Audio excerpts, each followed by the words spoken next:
बच्चों, welcome to my channel. NMMS का question paper हम सॉल्व कर रहे हैं और 2024 के क्वेश्चन पेपर का सॉल्यूशन चल रहा है, जिसमें 1 to 60 मैथ के क्वेश्चंस मैं आपको मेंटल एबिलिटी टेस्ट के करवा चुकी हूं और आज के वीडियो में हम सॉल्व करेंगे क्वेश्चन नंबर 61 से आगे के question. Identify the wrong number या श्रृंखला में गलत संख्या को पहचानिए। तो भाई ये आपकी सीक्वेंस है। सबसे पहला आइडिया जो सीक्वेंस में हमारे दिमाग में आता है वो घटाने का आता है। 3, 8, 18, 38, 80, 158। अगर इनको घटा के देखो तो 3 और 8 में 5 का डिफरेंस है, 8 और 18 में 10 का, इन दोनों में 20 का। लेकिन यहाँ जो डिफरेंस है 10 में 60 के 2, 42 का आ रहा है ना। यहाँ कुछ थोड़ा सा हमें लग रहा है कि गड़बड़ है और आगे भी फिर वो डिफरेंस बदल गया है। समझ में आ रही है मेरी बात? तो उसकी बजाय थोड़ा सा अगर हम इसके सीक्वेंस पे ध्यान दें, हम थोड़ा ध्यान दें कि 5 दूनी 10 है और 10 दूनी 20। तो यहाँ 20 दूनी कितना होना चाहिए था? 40। यहाँ 40 का फर्क होता तो 38 में 40 जोड़ते तो यहाँ कितना आ जाता? 78।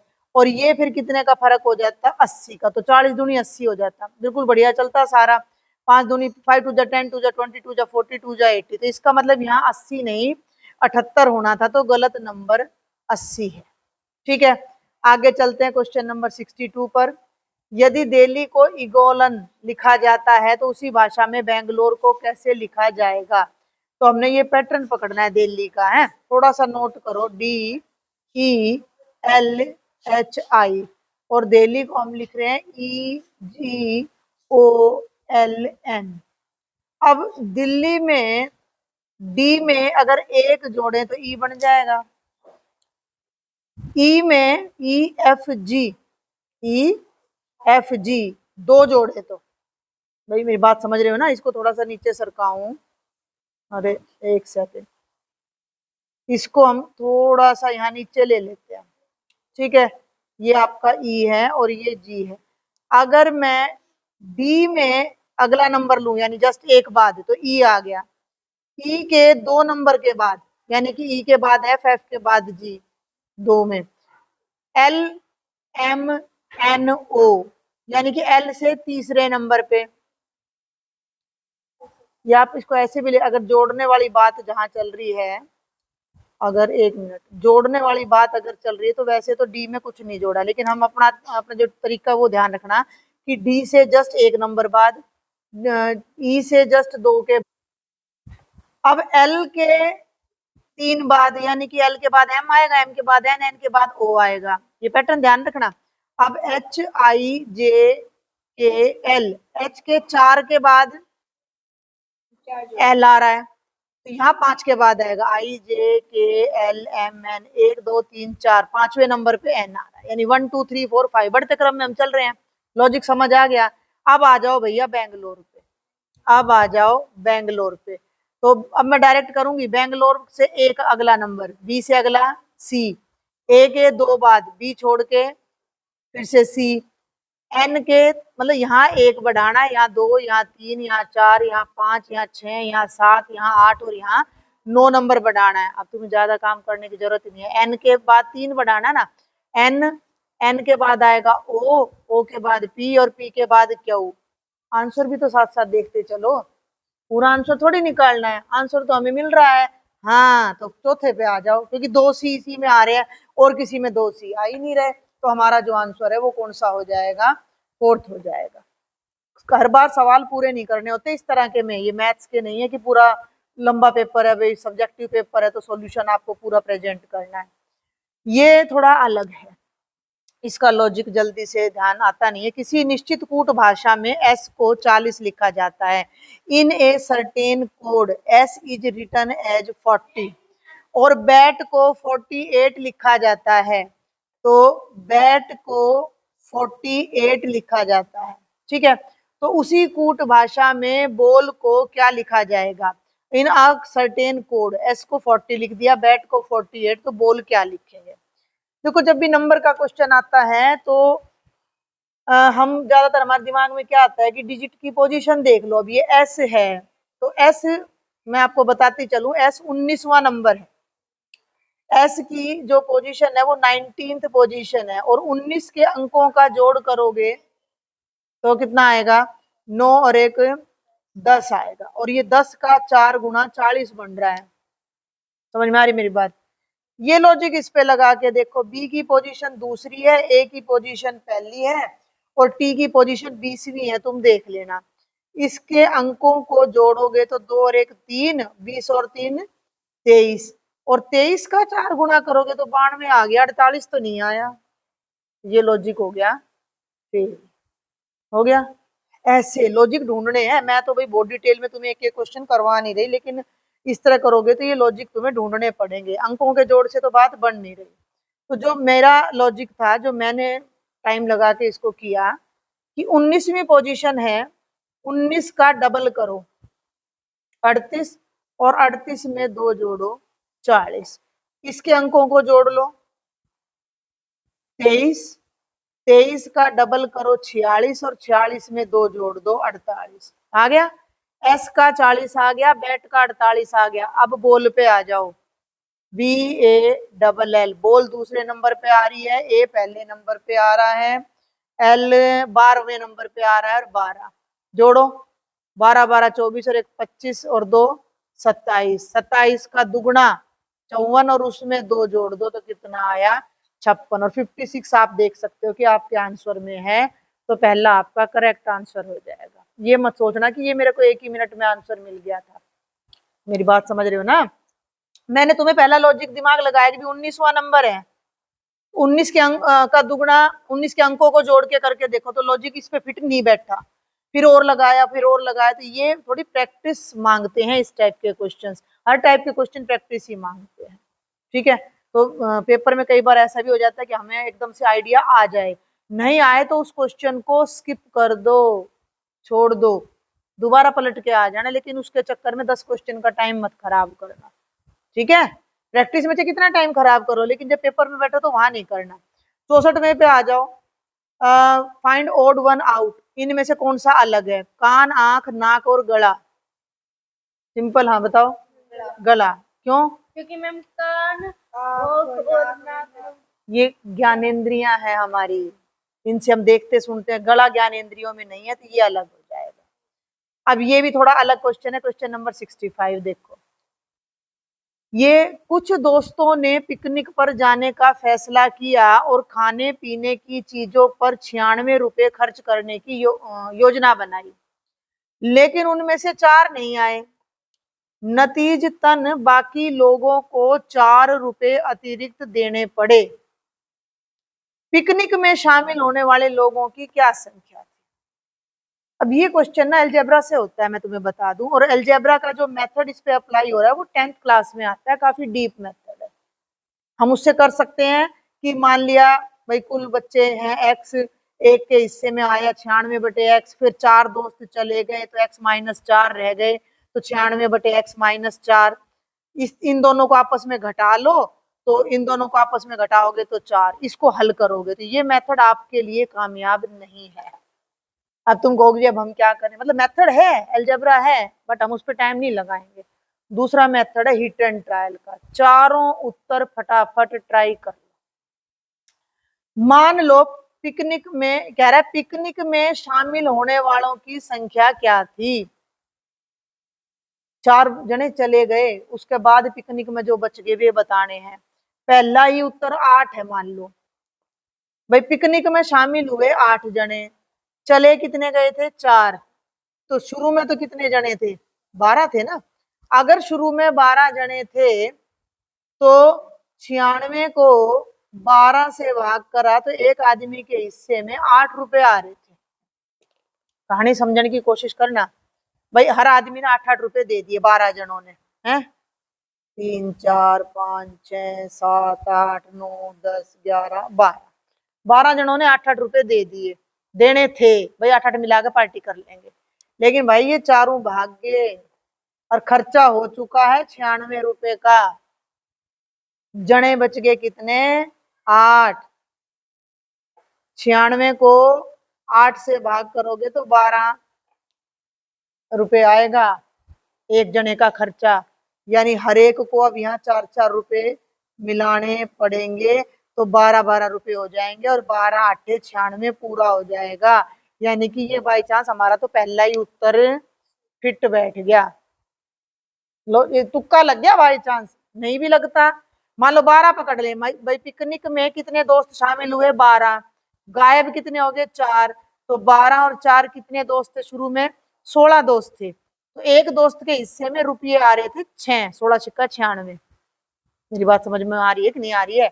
6 6 3 4 5 6 7 8 9 10 11 12, 12 1 2 3 और ये 4 दोस्त गायब हो गए, तो 24 रुपए का खर्चा बढ़ गया है। खुशी 24 रुपए का खर्चा बढ़ गया, दोस्त बच रहे हैं 8। अब 24 रुपये 8 दोस्तों में बांटोगे तो कितने कितने हिस्से में आओगे? 24 रुपये 8 दोस्तों में बांटोगे तो हर एक के बांटे कितने कितने आओगे? 8 या 24। जबकि वो कह रहा है कि भाई 4-4 रुपए बांटे आए हैं, तो 12 वाला लॉजिक तो यहाँ पे फेल हो जाता है, ये नहीं चलेगा। मतलब मेरी कहानी समझ आई कि नहीं आई? इसका प्रॉपर तरीका है अलजेब्रा, लेकिन अलजेब्रा हम 8वीं क्लास में इतना डीप हम नहीं कर सकते, तो इसी तरीके से हम करेंगे कि मान लो 8 दोस्त पिकनिक में आए, तो अंदाजा से लगाए, तो ये बिल्कुल हमारा ठीक बैठ गया। चलूं आगे, चलो 66वें पे आ जाओ। 5 व्यक्ति पी क्यू आर एस और टी में 5 आदमी हैं, P Q R S T, इसका डायग्राम साथ साथ बनाते चला करो। क्यू लंबा है एस से, ये एस है और क्यू इससे लंबा है, और एस लंबा है पी से लंबा है, तो पी एस से छोटा है, और आर लंबा है क्यू से लंबा आर है। बहुत ही आसान सा दे रखा है, लेकिन टी से छोटा है। इस लाइन को दोबारा पढ़ना, इस लाइन को दोबारा पढ़ना कि आर लंबा है क्यू से, लेकिन टी से छोटा है। आर क्यू से तो लंबा हो गया और टी से छोटा हो गया, तो सारा काम एक ही सेकंड में बन गया। बात समझ में आई कि नहीं आई? मैंने जो उसने कहा मैंने वही तो करा है। 1 मिनट में डायग्राम, इनमें से मध्य में कौन है दिख रहा है? मध्य में बीच में कौन क्यू है? हाँ तो जवाब दो ना, सिंपल हो गया आंसर खत्म। 67वां भी बहुत आसान है। लंबाई 6 सेंटीमीटर, चौड़ाई 4 सेंटीमीटर, ऊंचाई 2 सेंटीमीटर वाले ठोस घनाभ को इस प्रकार काटा गया है कि 2 सेंटीमीटर भुजा वाले घन बन सके, तब ऐसे घनों की संख्या क्या होगी? ये बहुत आसान है। ये आपका एक सॉरी, इसको दोबारा ले लेते हैं। घन का मतलब एक ईंट है, घन का मतलब एक ईंट है, ठीक है। उस ईंट की लंबाई दे दी, चौड़ाई दे दी और ऊंचाई दे दी। लंबाई 6 है, चौड़ाई 4 है और ऊंचाई 2 है। और अब इसमें से 2-2 सेंटीमीटर की भुजा वाले बराबर बराबर घन काटे गए हैं। ऐसे ऐसे टुकड़े कर दिए हर तरफ से, ऐसे हर तरफ से टुकड़े करके कितने घन बनेंगे? इसका छोटा सा तरीका होता है, बड़ी में से छोटी चीज बनाई जाए तो बड़ी का आयतन यानी कि घनाभ का आयतन, और उसको भाग कर दो घन के आयतन से, और आयतन होता है लंबाई गुणा चौड़ाई गुणा ऊंचाई, तो ऊपर तो आ जाएगा 6 गुणा 4 गुणा 2, इन तीनों की गुणा, और घन की भुजा कितनी है 2, तो घन का भी आयतन भुजा गुणा 2 से 2 कट गया, 2 दूनी 4, 2 तिया 6, 3 2 जा 6, 6 घन बन गया। हो गया, ये याद रखना पड़ेगा। ये इस तरह के क्वेश्चन आ जाते हैं, इस कमरे में ऐसे कितने घन रखे जा सकते हैं अगर खोखला कमरा होता तो। 68वां बड़े ध्यान से करना है। 6 students A B C D, 6 विद्यार्थी हैं ए बी सी डी ई और एफ एक स्थान पर बैठे हैं। इनको बिठाओ भाई, A B C D E F को जगह दो, एक तरफ बना लेते हैं। ए बी सी डी ई और एफ, जो जो बातें बताएंगे उनको नोट कर लेना। बैठे हैं, ए और बी गुड़गांवा से हैं, ये गुड़गांवा से ए है और बी है, बाकी सभी फरीदाबाद से हैं, तो फरीदाबाद से कौन कौन हो गया? सी हो गया, डी हो गया, ई हो गया और एफ हो गया। क्लियर है? कहानी समझ आ रही है कि ना? आगे बढ़ू? फरीदाबाद गुड़गांव अलग अलग छांट दिया, डी और एफ लंबे हैं जबकि बाकी नाटे हैं, यानी कि छोटे हैं। डी लंबा है, डी लंबा है, डी और एफ लंबा है। ए बी और सी और ई, इनकी हाइट छोटी है। कौन किससे कितना छोटा है ये नहीं पता, पर छोटे हैं। आगे बढ़ूं, आगे बढ़ूं। ए सी और डी लड़कियां हैं। ए लड़की है तो मैं इसके ऊपर जी लिख देती हूँ, जी। सी लड़की है और डी भी लड़की है। क्लियर हो गया। बाकी सभी लड़के हैं तो लड़कों पे बॉयज लिख देते हैं। एफ लड़का है, ये भी लड़का है और ये भी लड़का है। सारी कहानी नोट होगी पूरे इस पे। फरीदाबाद से लंबी लड़की कौन सी है? पहले तो फरीदाबाद से हैं 4 बच्चे, सी डी ई एफ। इनमें लड़की कौन सी है? डी लड़की है, सी लड़की है, हाँ हाँ ये रही।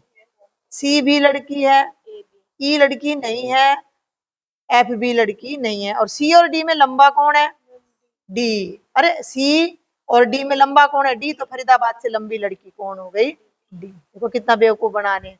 ये बेवकूफ नहीं बना रहे, ये तुम्हारे दिमाग को चला रहे हैं। इससे हमारी क्रिएटिविटी बढ़ती है, समझ रहे हो ना, लॉजिक बढ़ता है। समझ में आई बात? 69 बिल्कुल आसान। श्रृंखला को पूरा करें, कंप्लीट द सीरीज। ए कितनी बार आ रहा है? 2 बार। ये 3 खाली है। ये कितनी बार आ रहा है? सी 4 बार। डी डी डी डी 5 बार। तो बी, यहाँ बी आना चाहिए और यहाँ डी आना, ऐसे ही होना चाहिए ना। तो बी और डी, तो पहले बी और फिर डी, तो ये राइट ऑप्शन हो गया। 70वें पे आ जाओ। ये बहुत आते हैं डायरेक्शन वाले क्वेश्चन। राम एक बिंदु से चलना शुरू करता है। Ram started to walk from a point. जब भी कोई राम सीता चले कहीं से भी, तुम्हें हमेशा अपना इस तरह का डायरेक्शन का क्वेश्चन आ जाए तो उसको 0 से ही चलाना है। ईस्ट, वेस्ट, नॉर्थ और साउथ। और ये रामचंद्र जी ने यहाँ से चलना शुरू कर दिया। 12 मीटर उत्तर में चलने के बाद, after moving 12 metre towards north, north ये है, इसकी तरफ वो गया भैया 12 मीटर। सफाई से थोड़ा सा बनाना। वह दाईं ओर मुड़ जाता है। अब अगर मेरा चेहरा इस तरफ है तो ये मेरी राइट साइड है, ठीक है, तो वो इधर मुड़ेगा। और 10 मीटर चलता है तो इधर चलकर वो गया कितना? 10 मीटर। फिर दाईं ओर दोबारा मुड़कर, ठीक है, इंग्लिश मीडियम वालों समझ आ रहा होगा, टर्न राइट, बार बार राइट मुड़ रहा है। अब अगर मेरा चेहरा इस तरफ है तो ये मेरा राइट है, तो वो अब इधर मुड़ता है।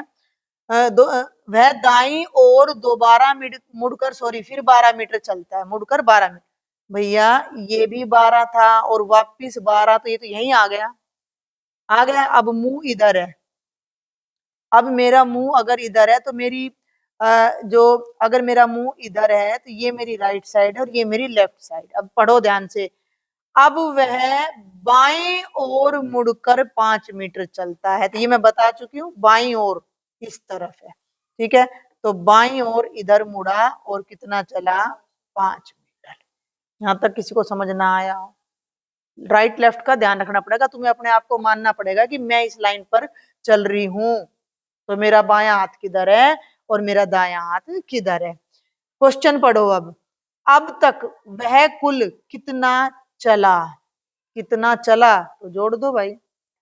12 और 10 और 12 और 5, 12 और 12 24 और 10 24 और 10 34, 34 और 5 39। मेंटल आनी चाहिए कैलकुलेशन। अब तुम्हें डायरेक्शन की जरूरत ही नहीं है इसमें, तो 39 चला ना, तो ये ऑप्शन ऑटोमेटिक आ गया। और किस दिशा में है? पूरब। वैसे भी 39 वाला तो एक ही उत्तर है, पर ये आपको ना कंफ्यूज करने के लिए ऐसे भी लिख सकता था, 39 मीटर पूर्व, 39 मीटर उत्तर, 39 मीटर दक्षिण, तब वहां गड़बड़। आंसर को ध्यान से पढ़ना है। क्लियर? एक दो और देखते हैं। अभी एक बात और मेरे बीच में दिमाग में आई थी, जैसे ये वाला क्वेश्चन था ना, पिकनिक वाला, कहाँ गया? इसमें अगर हम स्टेटमेंट को ध्यान से नहीं पढ़ेंगे कि पिकनिक में शामिल होने वाले दोस्तों की कितनी संख्या थी, तो गलत हो सकता है। कई बार हमारे दिमाग में ये आ जाएगा कि उसने तो ना कुल दोस्त पूछे हैं, कुल नहीं पूछे, शामिल होने वाले पूछे। तो ये तुम्हें थोड़ा सा ध्यान रखना है क्वेश्चन करते टाइम। एक दो क्वेश्चन और देखते हैं जल्दी से, 75 तक करेंगे। तो 71वां देखो, दिए गए उत्तरों में कौन सा संयोजन निम्नलिखित को एक अर्थपूर्ण क्रम होगा। Which one of the given responses would be A meaningful order of the following words. ये वर्ड्स दे रखे हैं, पुलिस पनिशमेंट, क्राइम जज जजमेंट। पुलिस सजा, गुनाह न्यायाधीश और न्याय। कैसे चलेगा ये? पहले क्या होएगा? सबसे पहले कोई आदमी गुनाह करेगा, गलती करेगा, उसके बाद क्या होगा? लोग शिकायत लेके पुलिस के पास जाएंगे, पुलिस क्या करेगी? न्यायाधीश के पुलिस ले जाएगी उसको जज के पास, जज क्या करेगा? न्याय मिलेगा, और अगर वो गुनाहगार होगा तो उसको सजा मिलेगी। तो पहले नंबर पे आया सी, दूसरे पे आया ए, तीसरे पे आया डी, चौथे पे आया ई, और पांचवे पे आया B. C A D E B, C A, ये रहा सी ए डी ई बी। ये और भी आसान है। 72वां, देश, गांव, शहर, जिला, राज्य, nation, village, city, district, state. सबसे छोटा क्या होता है? गांव पहले नंबर पे। गांव से गांव से गांव से बड़ा। अब तुम्हारे गांव से बड़ा तो शहर ही है। तुम मान लो अपने गांव में रह रहे हो तो तुम अपना वो नहीं देखोगे तहसील किस शहर में आ रहे हो तुम। मेरी मान लो अपना है तो डिस्ट्रिक्ट, उसके बाद डिस्ट्रिक्ट पे जाओगे ना, डिस्ट्रिक्ट के बाद फिर राज्य स्टेट पे जाओगे, और स्टेट सारे स्टेट से मिलके देश सबसे लास्ट में आता है। तो बी सी डी ई और ए, तो ये आ जाएगा ऑप्शन नंबर 1। अब देखते हैं बेटा क्वेश्चन नंबर 17। घड़ी की सुइयां घंटे और मिनट वाली 24 घंटों में कितनी बार एक सरल रेखा में आती हैं? Number of times the hands of clock are in straight line in 24 hours. देखो कुछ चीजें ऐसी होती हैं जो आपको याद भी रखनी है। ये देखो, ये अगर घड़ी है हमारी, तो जो आर हैंड है और जो मिनट हैंड है उनको सीधी रेखा में आना है। तो सीधी रेखा में आने का मतलब है 2 बार आती है वो, या तो बिल्कुल स्ट्रेट हो यानी कि उनके बीच में 180 डिग्री का एंगल हो, या फिर ऐसा हो कि दोनों एक दूसरे पर कोइंसिडेंट हो। जैसे एक इधर है और दूसरी भी सुई बिल्कुल इसके ऊपर हो। तो ये मैं आपको बता दूं कि ऐसा 12 आवर्स में 22 बार होता है, और हमसे पूछा गया है कि 24 घंटों में ऐसा कितनी बार होता है। तो 24 घंटों में ऐसा 44 बार होगा कि घंटे और मिनट की सुई एक सीधी रेखा में आएंगी। तो ऑप्शन नंबर 4 हमारा ठीक हो जाएगा। 74 पे आ जाओ। चित्र में दिखाए गए कागज को मोड़कर एक घन बनाया गया। दिए गए 4 विकल्पों में से सही उत्तर छांटिए जिसमें विपरीत तलों की संख्याओं के युग्म बनते हों।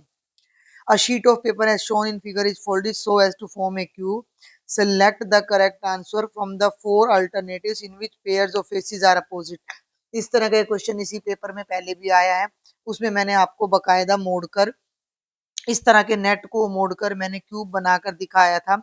अब मैं इसी क्वेश्चन की आपको एक शॉर्ट ट्रिक बताने जा रही हूँ। जब भी इस तरह का कोई क्वेश्चन आ जाए कि भैया इस तरह के नेट को मोड़कर और भाई आपका क्यूब बनाया जा रहा है, तो आपको कुछ भी करने की जरूरत नहीं है। एक ही सेकंड में आपका आंसर आ जाएगा। भाई हम ऐसे क्यूब बनाएंगे और उस पे नंबर देखेंगे एटसेट्रा एटसेट्रा, ऐसा कुछ नहीं है। आपको एक ट्रिक याद रखनी है कि जब भी ऐसे नेट से क्यूब बनाया जाता है तो अल्टरनेट नंबर्स एक दूसरे के अपोजिट होते हैं। अल्टरनेट का मतलब जैसे 1 है ना, तो इसका अल्टरनेट 2 को छोड़कर 3 आ जाएगा, यानी कि 1 के अपोजिट 3 पाएगा। अब 2 पे आ जाओ, तो 2 का अल्टरनेट 3 को छोड़कर, सुन लो मेरी बात, अल्टरनेट का मतलब होता है 1 को छोड़कर 1, तो 1 के अपोजिट सीधा 3 आएगा, 2 को छोड़ देंगे। क्लियर है?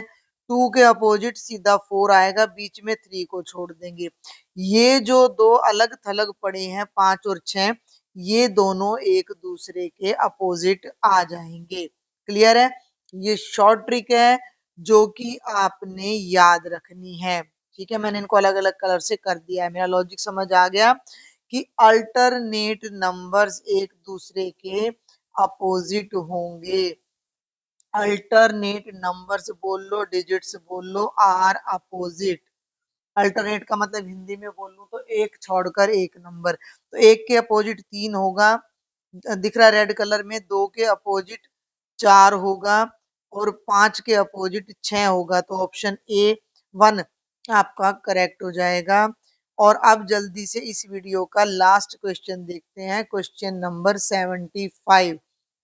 इसमें भी एक ट्रिक लगती है जो आपको समझनी है कि पासों की निम्नलिखित आकृतियों में से, पासों की निम्नलिखित आकृतियों में से ज्ञात कीजिए कि क्वेश्चन मार्क के स्थान पर क्या आएगा। From the following figures of dice find which number will come in place of question mark.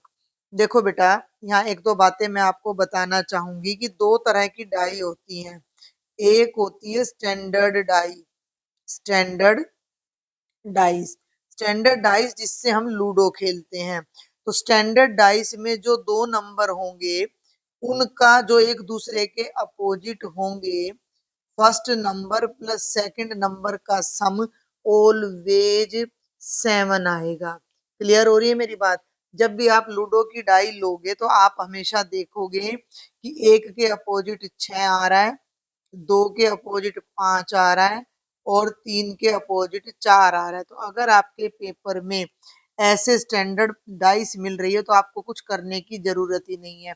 इनकी पहचान क्या है कि इनमें साथ वाले नंबर का जोड़ 7 नहीं आएगा, साथ वाले नंबर्स का योग 7 नहीं होगा।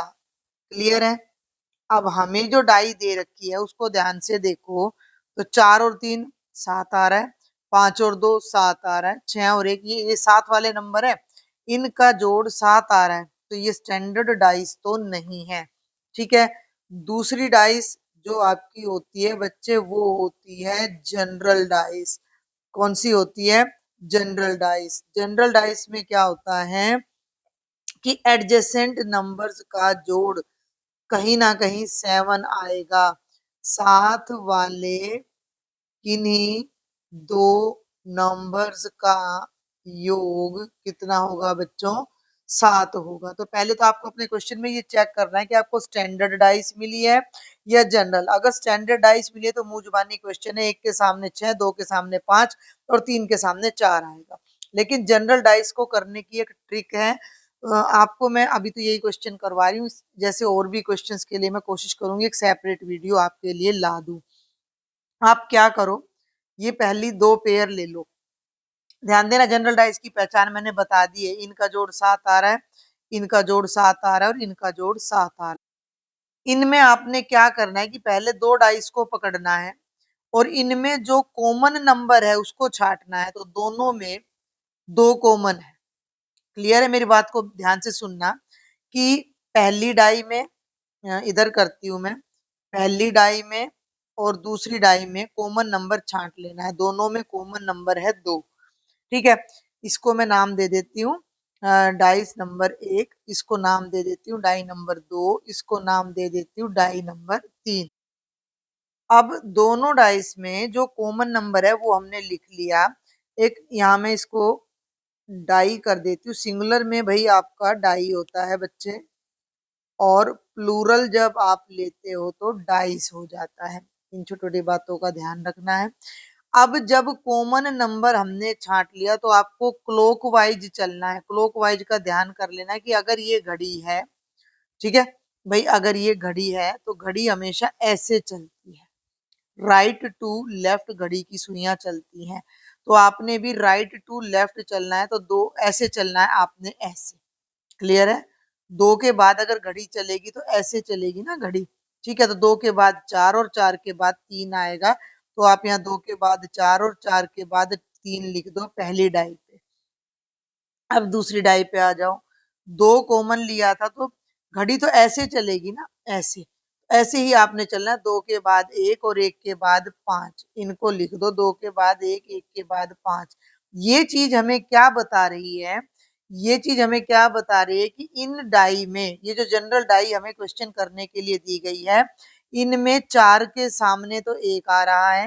ध्यान से सुनना, 4 के सामने तो 1 आ रहा है, 3 के सामने 5 आ रहा है और 2 के सामने क्या आ रहा है?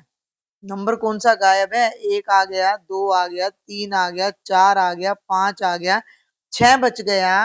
तो आंख बंद करके 2 के सामने 6 आएगा, ये ध्यान कर लेना। अब आप ले लो सेकंड डाई और थर्ड डाई अलग-अलग। दोनों में अब क्या मिल रहा है ये देखो। सेकंड और थर्ड में 1 मैच कर रहा है, सेकंड और थर्ड में 1 मैच कर रहा है। फिर वही नियम लगा दो, पहले सेकंड और थर्ड में जो मैच कर रहा है 1 और 1 वो लिख लो। अब आपने क्लॉकवाइज चलना है घड़ी की तरह, 1 5 2, ठीक है ना? 1 के बाद 5, 5 के बाद 2 तो लिख दो, 1 के बाद 5 और 5 के बाद 2। ध्यान देना। अच्छा जी, और अब दूसरी डाई पे आ जाओ, 1 के बाद क्वेश्चन मार्क और क्वेश्चन मार्क के बाद 6, तो 1 के बाद क्वेश्चन मार्क और क्वेश्चन मार्क के बाद 6। और ये जो सिस्टम दिखा रहा है ये अपोजिट नंबर्स को दिखा रहा है और अपोजिट नंबर हम यहाँ पर निकाल चुके हैं। समझ रहे हो ना मेरी बात को?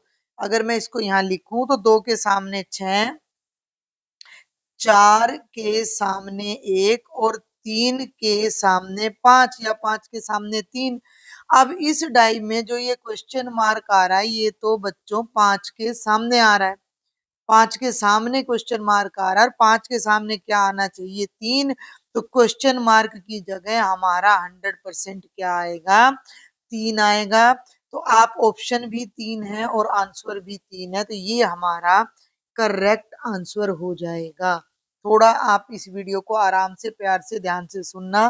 फिर भी ना समझ आए तो मुझे बताना, मैं इस पर एक सेपरेट वीडियो और ला दूंगी। तो ये है आपके क्वेश्चन नंबर 75 तक। बाकी के वीडियोस में क्वेश्चंस मैं नेक्स्ट वीडियो में लेकर आऊंगी।